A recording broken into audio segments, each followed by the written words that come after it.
You're listening to the Mile You're In podcast. Everything running related, from 100 meters to 100 miles. And now, here's your host, Phil Patterson Jr.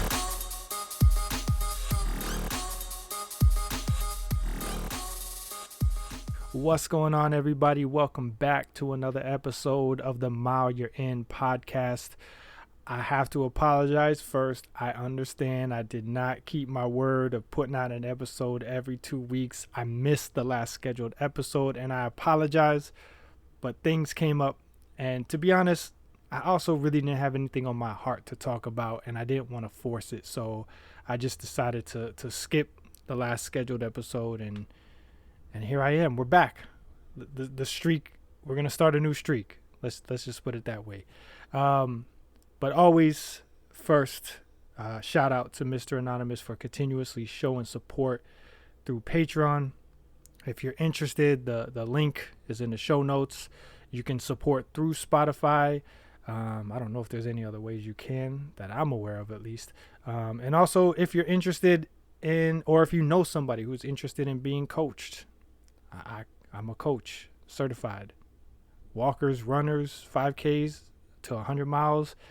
Any distance, any level, any pace, everyone is welcome. So hit me up if you want to find out more about that. With that said, let's get right into it. And this episode was really inspired by the event that I was at last weekend, the USA Track and Field Florida Masters Championship. Typically, from what I understand with my experience of doing road races, is that the Masters division is 40 and up, but it seemed like for this one it was 25 and up. So I'm not sure how that all works out, but it was cool to see some younger athletes out there competing with the older athletes, and to still see a lot of those older athletes winning or beating the younger athletes. It was pretty cool to see, and it was more proof that age really is just a number. Depending on the type of work you put in and the effort you put in and your mentality towards whatever goal you're chasing, just because you're older doesn't necessarily mean you're not as smart or not as fast or not as strong. There's a lot of advantages when you're older competing or going up against someone who's younger, because you have a lot more knowledge and experience and wisdom than someone younger than you.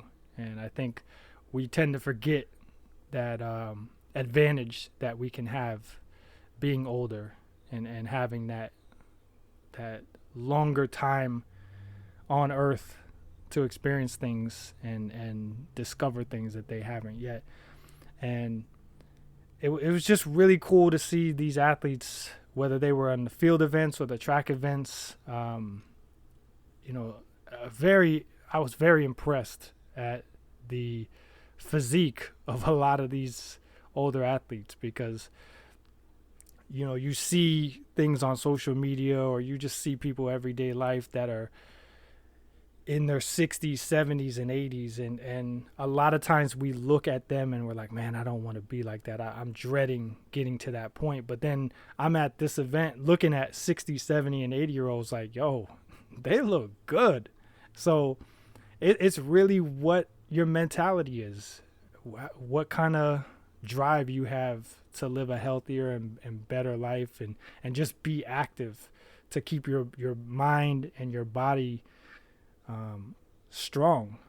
Not just, a lot of these athletes, I could tell, were just doing it for fun, for the excitement and the passion of that competition, and getting the best out of themselves, knowing, they're not going to win their event, but they can still see how good they are and what they're really capable of. And it was really cool, because I think that's the problem, is a lot of times we look at others and just create a competition that doesn't even exist. We make up the competition in our mind. People aren't always trying to compete with us. Yes, in an event like this, everyone is competing. That's the whole point, is to try to win. But in life, we tend to look at everyone around us and start creating this negative mindset of it's me against you, you against me against the world, and it's really not that way. There are a lot of people that do want to see others succeed and are happy to see others succeed. I think of one of the lyrics from an NF song where he said, "You got the trophy, that's great. I'm happy for you, no hate." And that's the thing. Like, when it comes to seeing others succeed, you can go about it one of two ways. Either you could be supportive or you could be negative about it. And I really feel like even if it is like in sports a rivalry, for me personally, there were people when I was somewhat competitive running. There were people in my age group that I would see at a lot of these 5K races, and we built up like a friendly rivalry. So when one of us beat the other, there really wasn't, if anything, if there was trash talk, it was friendly trash talk, but it really didn't exist, because at the end of the day, we were happy to see the other person succeed, because we knew we had our own goals that we were chasing. Our goals weren't to beat each other. Our goals were, we had certain times that we were trying to meet on our own. So it was more like, hey, congratulations, you did great today, and good luck on the next race. It wasn't anything negative or any ill will or anything like that. So you think about work, you see people getting promotions and advancing in the company, and a lot of times you can have a negative mindset towards that. And I'll admit, for me, in one of the companies I worked for a couple years ago, that started happening to me. I started to be bitter towards the people that were getting the positions that I wanted. And it was more out of frustration of me not getting it that I was bitter towards them. But then I would get to know them and realize this is a dope person. Like, they're real friendly. They're real good at what they do. They deserve that position. I felt like I did too, but you know what? They deserve it, and they got it, and they earned it. And I just got to work harder. So really look at the situations and realize a lot of times we mistreat other people because of this competition we create in our head. And that's one thing I love about the ultra community, because when you are out at these races, even typically, not always, but I'll say a good 95% of the time, even the people that are winning those races will still say something encouraging to us mid to backpack runners that are nowhere near the level that they are, but they still will encourage you and cheer you on, because they're happy to see you out there grinding and chasing your own goals and your own dreams. And that's just it. We're all on our different journeys, so enjoy it and make the best of it. And if someone's a little more successful than you, be happy for them, because that means what they're doing is working. And if anything, pick their brain and find out what they're doing so that it can maybe help you achieve your goals or achieve them a little bit faster. And this event really just made me explore more inspiring stories that I feel remind us that it's never too late to chase our dreams and to live our life to the fullest. Because I believe there are many examples that prove age is just a number, and that it's never too late for you to start fresh or continue pursuing your goals, regardless of how old you are. It's all about the passion, the joy of the journey, and just being grateful for the opportunities that we have. When we think about chasing dreams later in life, we often hear the saying, it's never too late. But I felt like the stories I discovered were showing that this is true. And it's not just a cliche gimmick comment that you say. It's reality. One of the people that I discovered was Anna Marie Robertson Moses. She was known as Grandma Moses, but she started her painting career in her late 70s after retiring from farming. And she didn't let her age or lack of like any kind of formal training stop her. Instead, she actually followed that passion that she had and created works of art that gained recognition. And her story, I feel like, teaches us that it's never too late to discover and build upon a new talent. Then another one I discovered, which I didn't know this until I discovered it, but Colonel Sanders. We all know him as the face of KFC, but I don't know how many other people know this, but he started the franchise at 65 years old. And he had multiple business failures, but he continued. He didn't give up. He believed in his recipe and traveled across the country to sell his franchise idea.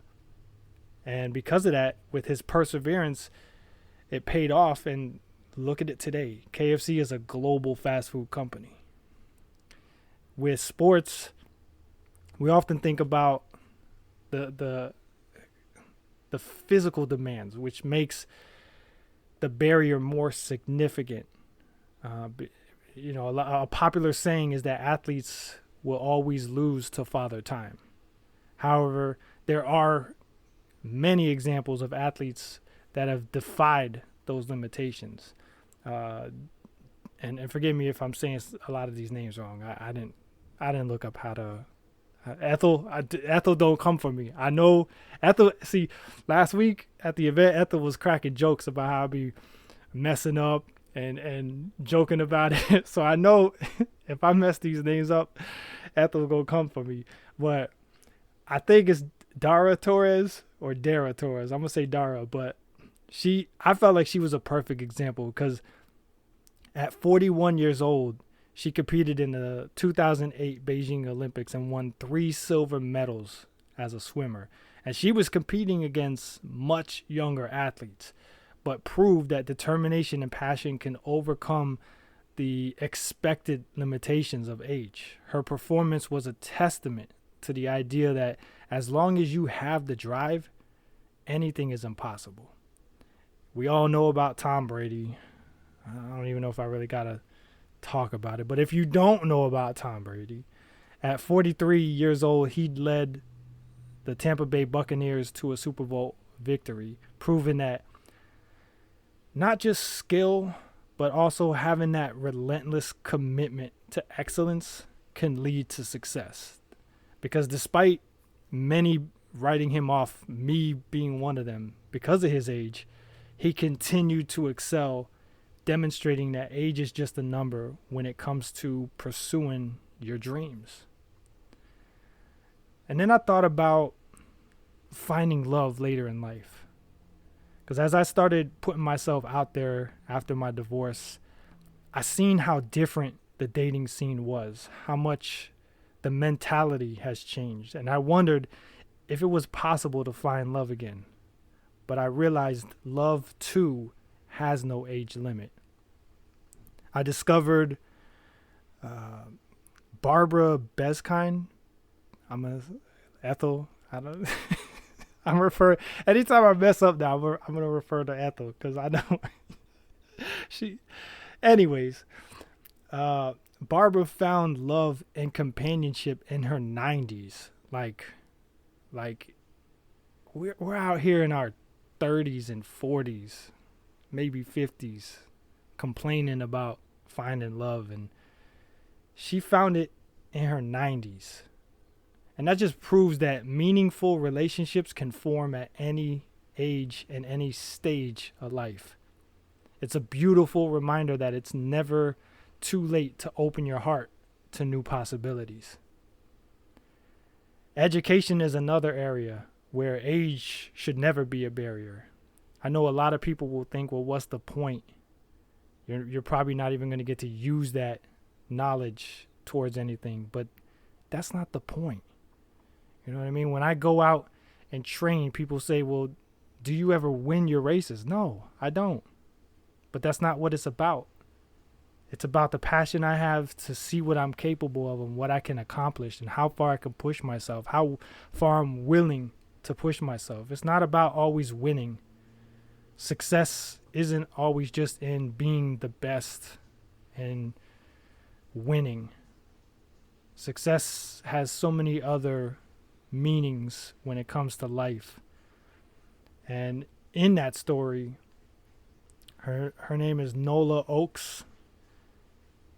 She became the oldest college graduate at the age of 95, earning a degree in history. Her pursuit of knowledge didn't even stop there because she also earned a master's degree at 98. So her story to me shows that the desire to learn and grow doesn't diminish with age. And that saying that you can't teach an old dog new tricks isn't very true. As I thought about starting my business as a running coach, I did research on examples in that area. And it brought up Ray Kroc, who bought McDonald's at 52, and Vera Wang, who entered the fashion industry at 40.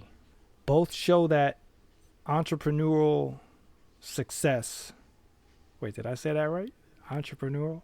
Is that the... See what happens when I try to use big words? I really need to check this stuff before I just start spitting things. Entrepreneurial. I think that's how you say it. That kind of success. Let's keep going. That kind of success, being an entrepreneur, it's not reserved for the young, because they each built their iconic brands that continue to thrive today.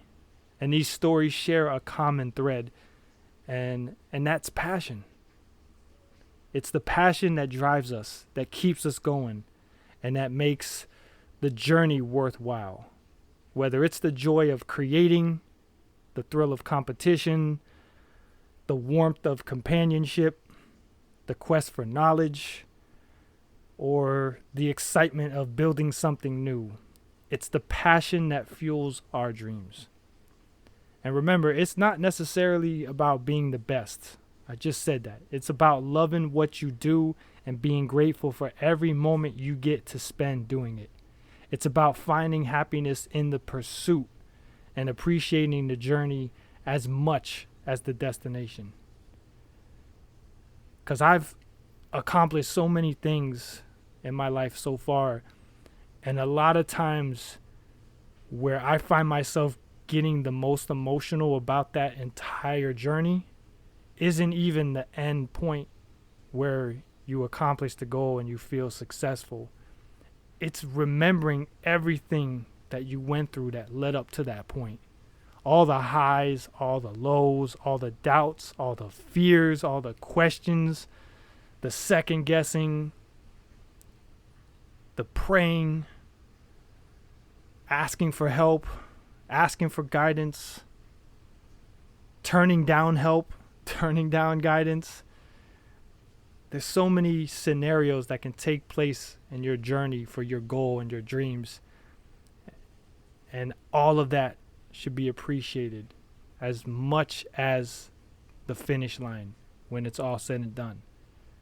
The decision to follow these hopes and dreams also lead to you meeting people along the journey that have a positive impact on your life in one way or many ways, whether it be to help you with a small task or an obstacle, or guide you through the entire trip, whether it's to help move an obstacle out of the way for you or help lift you over it. Many of us end up not chasing our goals for different reasons, many times because of age. But then we look back with a life of regret, stuck on the woulda, coulda, shouldas. What I witnessed this weekend was athletes who still thrive to perform at their best ability, but also at the same time are living in the moment and enjoying the fact that they're physically able to do things that many other their age can't, but wish they could. And that's another thing that we really should look at, is the blessings that we have in life, because a lot of times we think about what we don't have and not what we do. I know it's tough to always look at there's somebody out there worse than you mindset to have that, but it's true. Because as I sat there and watched these athletes competing, even I in the moment had that itch to get out there. I wanted to put on my shoes and compete in some of these events. But I couldn't. Now, not because I physically couldn't or for any other just random reason. I was there to work. So I had to, I had to do my job.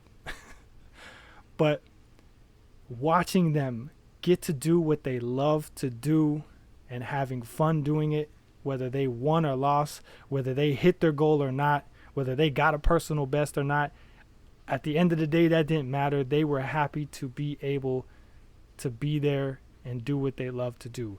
All the training, all the sacrifices, everything that went into preparing for that event, they were happy just to be there. And I feel like a lot of times when we don't succeed at something in life, or not in the time frame that we wanted, or in the way that we wanted, or as we wanted, that we just look at it as a failure when it's not. Because again, you succeeded to some extent. In some way or another, you succeeded and you accomplished something. And maybe that accomplishment is just the baby step that gets you to the actual finish line that you're striving for. So before I wrap this up and take you into the interviews, I want you to know that what you're going to hear is just some interviews that I did, some of the athletes out at the event, one of the sponsors, one of the main sponsors. I want you to listen, because a lot of times we hear, but we don't listen. And listen to them talk about what they do. That it's all about the mentality and how you look at something. And I know the mentality makes a huge difference, because going into different areas in your life, it's what drives you to continue pushing through, especially when things get hard. It's how you look at it, how you look at that mile you're in. When I do those races and I'm at mile 47 or 63 or 72, I'm just spitting random numbers out here. But it's in those moments, because when you get to 10, 20, 30, 40, 50, you get to those nice, pretty even numbers. Sometimes it sparks a little something in you. But when you're in those odd numbers, those random numbers, those non-attractive numbers, you kind of get into that grind mentality. But meeting somebody like Ethel taught me, as I did those races, instead of saying, damn, I'm at mile 37. It's like, yo, I'm at mile 37 and we only got this much left. The mentality is different. So when you're out there grinding, man, I still got 6 more semesters to go. No, I got 6 more semesters to go and I'm done. And I can go where I'm really wanting to go. Once I'm done with this in 6 months. Man, I've only lost 10 pounds.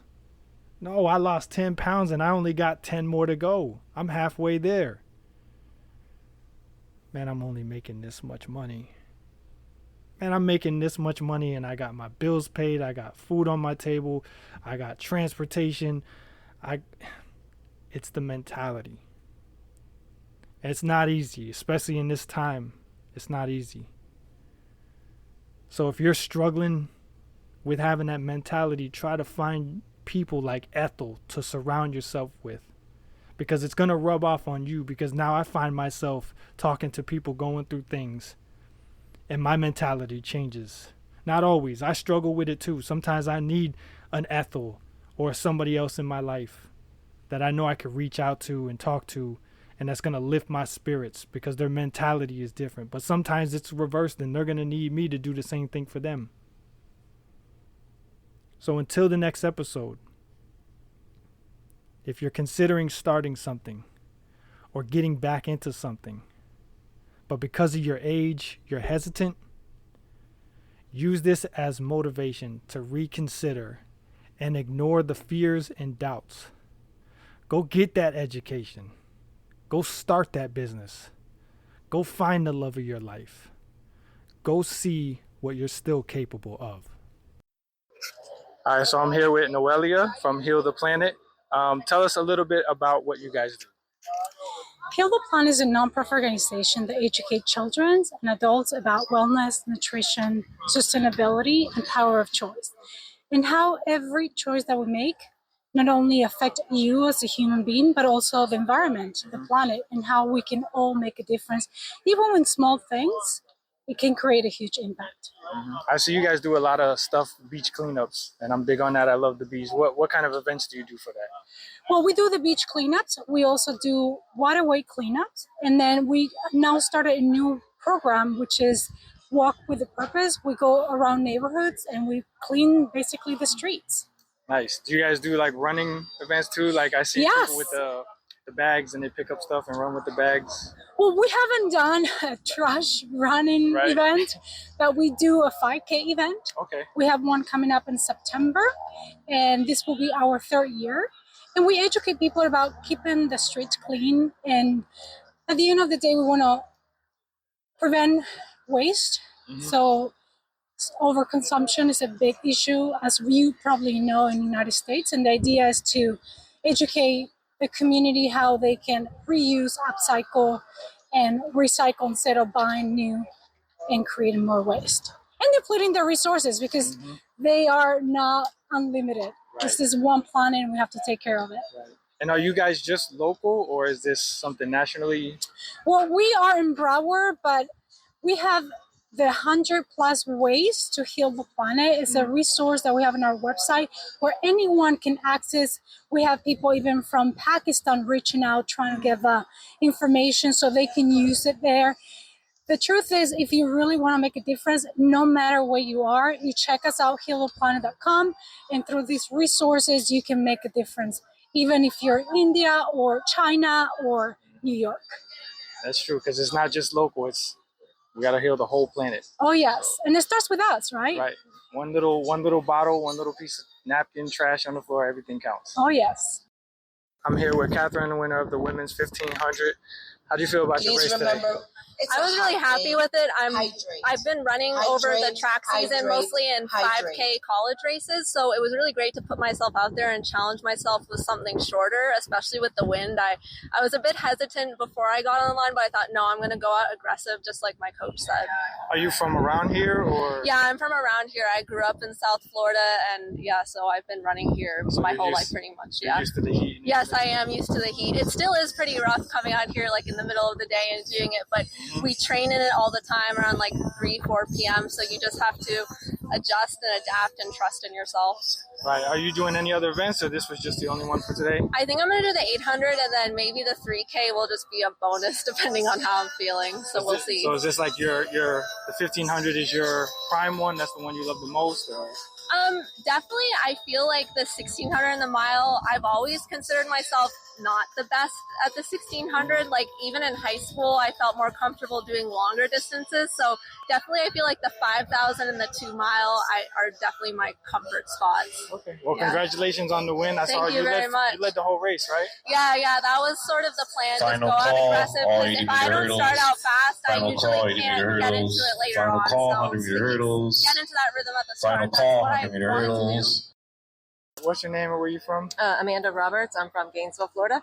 And you ran the 100 and 200? I'm going to run the 200 later on the today. 200, and you did the 50. The 50. You won the 50, correct? Yeah. How'd you feel about that race? It was fun. Are you just a sprinter, or you do any distance? No, yeah, just sprint. So what's it like to come out to an event like this and have kind of sit around in between stuff? Like, what's the mentality like? It's great. I mean, it's so much different from like high school or college athletics. It's so much more low-key and relaxed, and like the camaraderie is basically what you're here for, besides running your event and having fun with that, but it's also just like about the people hanging out. And I noticed she's with you. Is it a large team that you're with, or? No, because it's a Florida meet, and this is the Atlanta club, so a lot of the people from Georgia aren't here. Right. But yeah, so she's just. So what's it like competing against a teammate, a friend? Oh, it's fun. Yeah. We don't train together or anything, so yeah. All right. So what's your name and where you from? Jermaine Matthews, Huntsville, Alabama. All right. And you just ran the 50 and 100, getting ready for the 200. So what's that like mentally to go between different events, sitting around between them? So just trying to make sure, I stay loose, I don't get tight. But, I'm here with a group of ladies that are masters. And so even though we don't train together, we still communicate, via messaging, encouraging each other. So it's no different when we're out here on the track. And I heard them trying to get you to do the relay. Yeah, so they're talking about the 4x1, and Emma's out there running the 400, and then we have the 200 right after that. So if we do participate in the 4x1, it'll be just for fun. Kind of warm up to our 200. Hopefully, it doesn't throw us off our 200s. Right. And do you do any distance, or it's just short? No, just short sprints. So my husband also competes, and he's out here competing. I think he's long jumping right now. So it's good enough for me to train for the short sprints. Right. So how do you feel about your performance so far today? It's okay. I wish it wasn't as much of a win, because I will feel better about my times. Yeah, today the wind picked up today. I like it for the breeze, but I like it for the breeze, but I would want my times to be a little bit more legal. So Right. All right, what's your name? Where you from? Amy McCormick. Jed Lang, I'm from Florida. And Dolores. You just ran the Open 800. How you feel about the race? It's all right.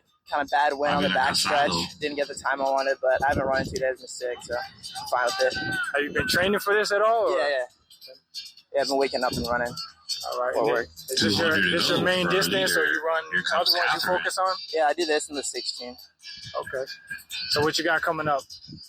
Just gonna keep working, trying to break 2. So. Jovanovic. All right. Nothing else today. That's it. Yeah, that's it today. Came here for one race. What's that like to come for one event in the middle of the day? Times, push her through. It's awesome. High school meets are way worse. You get there, you gotta wait for like 3 hours, and you run a trillion events. So you get up. It's like, what is it, like 2 o'clock in the afternoon? You do one race and that's it. That's it. Yep. All right, so I'm here with my friend Guillermo. I know him from running, but he's out here throwing heavy things today. So tell everybody what event you're competing in. Shot put. And what got you into this? My friend Ayensa, she got me into it 2 years ago. So I'm brand new to the sport. So what's it like to continue training for this but running at the same time? It's very hard, but challenge is always good for to change it a little bit, and it's good for your mind, your body, and you meet new people and so new things, and exercise, and I don't know. It's just I like it to change it a little bit. Has training for this helped you in running at all? Like with yes, because you do some weight training. You use a lot of the upper body, also your legs. So yeah, it helps you. I mean, like I said, every sport you learn something, and from every sport you think, let me take this side of this sport, apply it to my running or my main sport. So yeah, I mean, everything helps. How do you feel about your performance so far today? I just feel to have fun, and I think I did pretty good. At least I didn't get a fault or like a red flag. And, there you go. And I met this guy from Dominican Republic, and yeah, it's pretty cool. Yeah. And I heard you got a marathon coming up. I'm going to Berlin September. Nice. Then a month after, New York. My third time Berlin, first time New York, and then next year we'll see. So you want to be one of those guys that does the crazy thing and carry one of those through the whole marathon? All right, so I'm here with my friend Ethel, who's already cracking jokes. She out here at the event too. So what are you helping out with today? I'm helping Ayanza with Heal the Planet, helping the registration, those who come in, register, check their name on the list. If they're under age 25, there's a separate list, check them in, and if they haven't paid, pay the money, pay the fee, and get your run on and get your shot put on, and different things that's going on. So we were just talking, and you got a big weekend coming up. So by the time this comes out, you got a little trifecta coming up. What's that about? Yeah, Bear Lake Trifecta, doing 3 states back to back. God's willing, next Thursday. I think it's Idaho that's first, and then Wyoming. And after that, Utah. 13.1, working on my 50-state half marathons. I think that'll be state. After I'm done, it will be 17. Nice. And I know women, we don't talk about age, but you got a birthday run coming up. What's that? Yes, I was going to do 55 miles. Yes, I don't care about telling my age. I really don't care. I'm grateful to God. 55 years young will be June 26th. But on June 22nd, having a birthday run. It was going to be 55 miles, but I changed it to 55K, which is 34 miles. And we have different groups, different legs, starting in the morning, maybe 3:30, 4 o'clock. So beat the heat, and so join me in different legs, and 5 o'clock, and then 7 o'clock, and till I'm done. Thanks for listening to the Mile You're In podcast. If you enjoyed it, make sure to like, share, and subscribe.